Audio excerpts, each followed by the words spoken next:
मुंबई महानगर पालिका चुनाव को लेकर दहिसर में सियासी हलचल तेज हो गई है। दहिसर वार्ड क्रमांक 3 से राष्ट्रवादी कांग्रेस पार्टी अजीत पवार गुट के उम्मीदवार मनीष दुबे ने दहिसर में भव्य प्रचार रैली निकालकर अपनी ताकत का प्रदर्शन किया। रैली में भारी संख्या में महिला और पुरुष कार्यकर्ता मौजूद रहे। पूरे इलाके में नारेबाजी और जोश का माहौल देखने को मिला। मनीष दुबे ने जनसंपर्क कर जनता से आशीर्वाद मांगा और वार्ड के विकास का भरोसा दिलाया। दहिसर वार्ड क्रमांक 3 की जनता आज भी लाइट, पानी, मीटर, गटर और शौचालय जैसी मूलभूत समस्याओं से जूझ रही है। वर्षों से ये समस्याएं बनी हुई हैं। कई इलाकों में पानी की भारी किल्लत है। लोगों को रात भर जागकर पानी भरना पड़ता है। मैं वार्ड की जनता की इन बुनियादी समस्याओं का स्थायी समाधान करने के लिए चुनाव लड़ रहा हूं। अगर जनता ने सेवा का अवसर दिया तो वार्ड 3 को मूलभूत सुविधाओं से सुसज्जित बनाऊंगा। प्रचार के दौरान गलियों मोहल्लों में जनता का भरपूर प्यार और समर्थन देखने को मिल रहा है। जगह जगह फूलों की वर्षा, जयघोष और नारों के साथ स्थानीय नागरिकों ने रैली का स्वागत किया, जिससे पूरे क्षेत्र में उत्साहपूर्ण माहौल बन गया। वार्ड क्रमांक 3 के सभी हमारे भाई और बहनों को मैं नमस्कार करता हूं। आप सभी को पता है कि आने वाले 15 जनवरी को आप सभी के भविष्य के विषय में निर्णय लेने का और सही आदमी को चुनने का दिन है। 15 जनवरी को मुझे पूरा यकीन है कि आप सभी लोग घड़ी के चुनाव चिन्ह पे बटन दबा के हमें भारी मतों से विजयी बनाने का काम करेंगे। आज वार्ड क्रमांक 3 में समस्या इतनी है कि आप 400-500 पेज की बुक लिख सकते हैं। पिछले नगर सेवक, उसके पिछले नगर सेवक, उसके पिछले नगर सेवक ने काम बहुत किया, लेकिन अपने लिए किया। जनता जनार्दन वैसे भी रुकी पड़ी है। आज हम जिस एसआर में पड़े, यहाँ की हालत क्या है, यहाँ की कमेटी से आप पूछ सकते हैं। जहाँ पे पानी नहीं है, कहीं पे लाइट का सुविधा है, कहीं पे रोड का ट्रैफिक का सुविधा है। अभी आप यहाँ से वैशाली नगर से जाएंगे तो रोड छोटा के होने की वजह से अभी छठ महापर्व के दिन ये कि बेचारे का एक्सीडेंट हो गया। हमारा भाई था, भतीजा था, वो हमारे बीच में नहीं रहा। स्पीड ब्रेकर नहीं है, लोगों को सुविधा नहीं मिल रहा है। लोगों को बरगलाने का यहाँ पे लोगों ने काम किया। शिक्षा के नाम पे स्कूल नहीं है, स्वास्थ्य के नाम पे हॉस्पिटल नहीं है, सफाई के नाम पे धूल और मिट्टी के कचरे का ढेर लगा हुआ है, संडास के नाम पे बहुत तकलीफ़ है। आप समझ लीजिए, रोजी रोज़गार का प्रश्न सबके सामने खड़ा हुआ है। लोग ज़िंदगी जो जी रहे हैं बहुत दुभर जी रहे हैं। ऊपर फॉरेस्ट का मसला है, पूरे दुनिया को पता है पिछले 30-35 सालों से। उसके आगे वहाँ पे घर को बनाने के लिए भी तकलीफ़ है, जो घर बने हुए उसको बचाने के लिए तकलीफ़ है। मतलब जो घर बना है उसको बचा नहीं पा रहे, और नया बनाने का तो बहुत दूर की बात हो गई। तो इन सब प्रश्नों के लिए उनका उत्तर ढूंढने के लिए हम लोग यहाँ पे चुनाव लड़ रहे हैं, और महाराष्ट्र के उप मुख्यमंत्री अजीत दादा पवार के माध्यम से हम लोग इसमें ज़रूर सफल होंगे। आने वाले 5 सालों में अगर आप हमें चुन के देंगे, जीत तो मेरी 100% तय है। और मुझे पता है कि कैसे किया जाएगा। मैं आपको यकीन दिलाता हूँ कि 5 सालों में विस्थापित होने का जो प्रश्न है वो हमेशा के लिए ख़त्म हो जाएगा।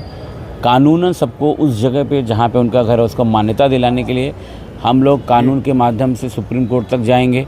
और देश में विस्थापित करने के लिए कोई कानून ऐसा है नहीं कि जो लोगों को तकलीफ़ दे। ठीक है, फॉरेस्ट लैंड है कि क्या लैंड है वो तो डिसाइड हुआ है, क्या हुआ है, वो सब चीज़ों को हम तहकीकात करेंगे। और मुझे लगता है कि शासन ने उनको विस्थापित करने के लिए जो हज़ारों करोड़ रुपया खर्चा करना है, उससे अच्छा जो जहाँ पे वहाँ पे उनको रखने का काम कीजिए। और बाकी जो बची जगह फॉरेस्ट की बाउंड्री निकाल उसको वहाँ पे लगा के उसको सुरक्षित करने का काम कीजिए। कहीं ना कहीं शासन को ये समझना पड़ेगा कि इतने सालों से लोग बसे हुए। इसके पहले भी महाराष्ट्र में नहीं, पूरे देश में जंगल की जगह पे अगर कोई किसान खेती करता था तो उस जगह को गवर्नमेंट ने उसको हैंडओवर करने का काम किया 36 सेक्शन के अंतर्गत। तो अगर आप ज़मीन दे सकते हैं तो वो ज़मीन जिस पे लोग बसे हुए, जिनकी ज़िंदगी उसमें बसी हुई, जिनके बच्चों का भविष्य उसमें बसा हुआ है, तो मुझे लगता है उसके लिए मैं पूरा काम करूँगा और 100% उसमें सफल होकर रहूँगा। आप 15 जनवरी को मुझे भारी मतों से बनाइए। 16 तारीख से एक समस्याओं को निवारण करते हुए आने वाले 1 साल में 50% समस्या और आने वाले 5 साल में 100% सफल समस्या मुक्त वार्ड क्रमांक 3 को करने का मेरा वादा, और मुझे पूरा यकीन है कि मैं इसको करके रहूँगा। अभी यहाँ पे एक आमदार के भाई चुनाव लड़ने के लिए आए। मैं उनसे मेरा ये प्रश्न है आपके चैनल के माध्यम से कि आप इसके पहले भी आमदार थे, अभी भी आमदार हैं, आगे भी आमदार रहेंगे, पता नहीं मुझे, लेकिन आपके आमदार के फंड से ये जो समस्या है, जो आप यहाँ पे समस्या निवारण की आप बात करने के लिए यहाँ पे आइए। आपने कितनी समस्याओं के विषय में बात तो किया गया कभी? दूर करना तो बहुत दूर की बात हो गई। आपने कितना प्रश्न विधानसभा में उठाने, विधान परिषद में उठाने काम किया।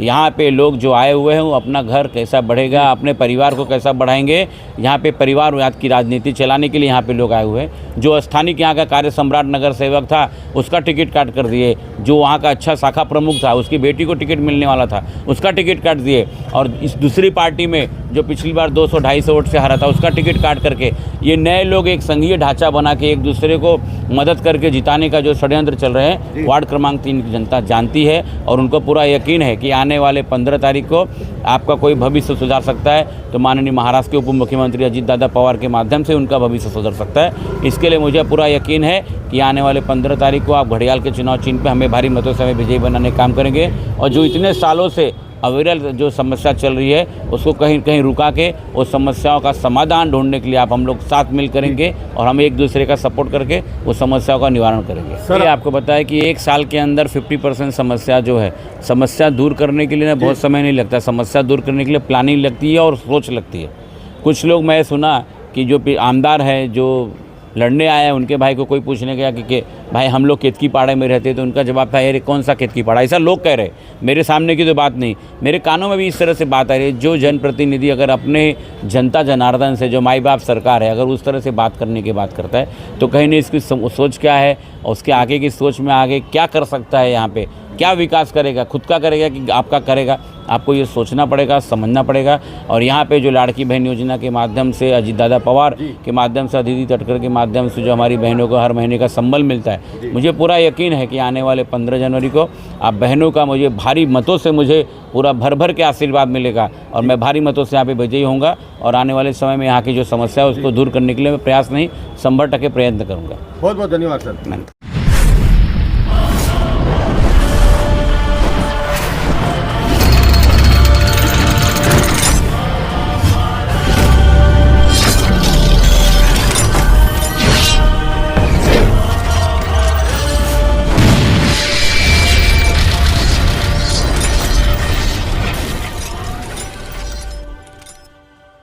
अगर आप ये वीडियो YouTube पर देख रहे हैं तो हमारे चैनल को सब्सक्राइब करें और बेल आइकन को दबाना ना भूलें। अगर आप Facebook पर ये वीडियो देख रहे हैं तो हमारे पेज को लाइक करें।